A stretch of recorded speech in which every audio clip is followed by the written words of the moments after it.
Hello kabayan, magandang araw at magandang gabi kabayan.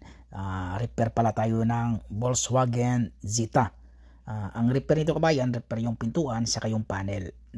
So sa tingin natin hindi naman ganong pumasok yung panel, pero yan, nakauka pa rin siya. So ibig sabihin pumasok pa rin siya. So titingnan natin mamaya kung kailangan bang hilahin. Para kasi pag hindi natin lihain yan kabayan, makapal yung fiber ilagay natin dyan. Unang patong fiber pero makapal pa rin, so kailangan natin hilahin talaga yan kasi pangit yung biaking kabayan kahit pa fiber yan. So yan unahin natin pag step by step to siya kabayan, completo ricado siya pag repair para makita nyo kung paano. So, tatanggalin ang proseso dito kabayan, kailangan tanggalin yung pintura kabayan bago ka maglagay ng masilya. Ito kabayan, tingnan mo malayo siya. So kailangan hilahin natin yan para mailabas.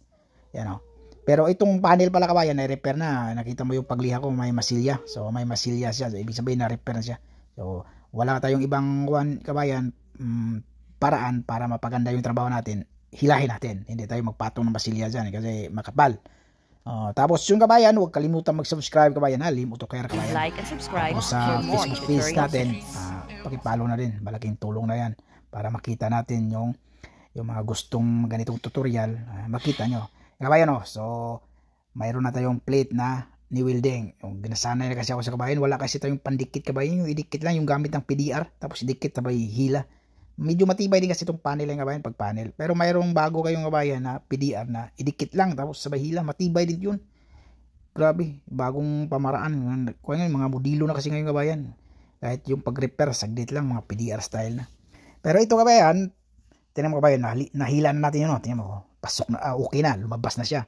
So, pwede na tayo magmasilya dyan. Tapos linisan natin ng maayos bago tayo maglagay ng masilya. Pupuri natin yan lahat. Yung ununa ko kabayan, fiber muna tayo sa panel. Pagkatapos ng panel, so pintuan. So pintuan, hindi na tayo mag-fiber dyan. Masilya na tayo agad. Hinila lang pala natin yan kabayan kasi mayroong pasok dyan sa pintuan tapos umbok. So mayroon naman tayong pang puller na masin. Tapos sabay palo-palo. Ganun lang. Kasi magpatong naman tayo ng masilya Hindi naman tayo yung pang mas tagalan yung walang masilya. So, ang ganun ng kabayan, pag medyo okay na, patong ng masilya kasi oras yung binabayaran yan. Tapos yung unahan pala na pintuan, hindi na blending yan. Sasakupin sana yan. Kung yung estimator, dapat sinama na pag blending yan kasi itim din naman kabayan. Okay lang hindi i-blending, itim din naman. Tapos pagtanggal ng handle, ganun lang pagtanggal ng handle, sabay itulak mo dun sa loob para matanggal yung maliit. Tapos yung lock naman niya sa pinaka-handle mismo, mayroong naka-hook dyan. Naka-hook kasi yung mga modelo ngayon na Volkswagen Zeta, naka-hook yung kuwan yan, yung mayroong naka-hook na kable dyan. Tapos sabay hila, matanggal na yan.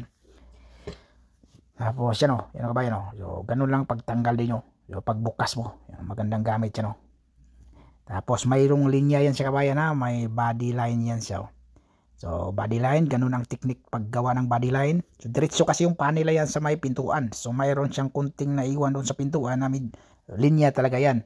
So ganito ako gumawa ng linya kabayan. Hindi sa body hindi yung maglagay ka ng body pillar tapos lagyan mo ng tape, hindi. So sa final na ako sa liha. So gagamit pa rin ako ng 120 dyan. So, 120, 180, 320, yamasin, tapos okay na. Tapos sabay tip, idikit mo yung tip sa kabila. So, dito ka naman sa kabila magliha. Okay na yun sa kabayan Tingnan mo yung linya kabayan sa pintuan. Diretso sa panel Okay sa panel pa itong diretso sa pintuan. Okay yung linya. So, hindi na tayo mahirapan sa linya na yon. Sigurado na yun na may linya. Tapos sabay primer. So, walang ibang nag-primer. Tayo pa din ang nag-primer dyan. Kasi yung primer absent. Dagdaga preparasyon. So, tayo mag-primer. Walang problema.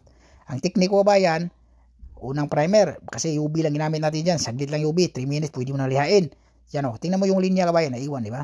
So, gamit ako ng 400 na liha yan, 400 mano-mano, tapos pagkatapos mano-mano, masina 500, tapos masina 800 na magpilising yan.